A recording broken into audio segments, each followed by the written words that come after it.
গতকালকে কথায় কথায় মাকে বললাম যে মা, আবহাওয়া দপ্তর বলেছে পুজোর 4 দিন নাকি প্রচুর বৃষ্টি হবে।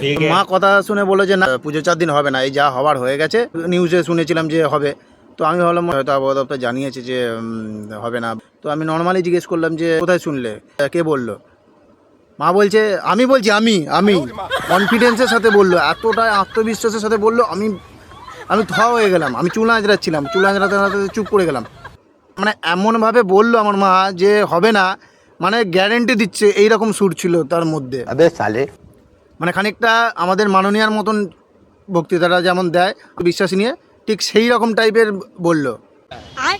আমি কিছুক্ষণ অবাক হয়ে গেলাম এই কারণে যে এই কথাটা যদি লেগে যায়, আমরা তো সবাই চাইছি যে পুজোয় না বৃষ্টি হোক, এটা খুব ভালো একটা ব্যাপার।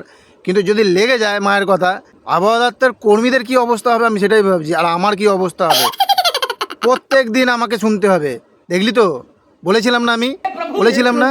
হ্যাঁ, আবহাওয়া দপ্তর কি, আবহাওয়া দপ্তর আমি যেটা বলবো সেটা শুনবি, সেটাই হবে। আমার আবহাওয়া দপ্তরটা যদি আমাদের বাড়ির পাশে হতো না, ওই কর্মীগুলো ছাঁটাই হয়ে আমার মাকে নিয়ে নিত।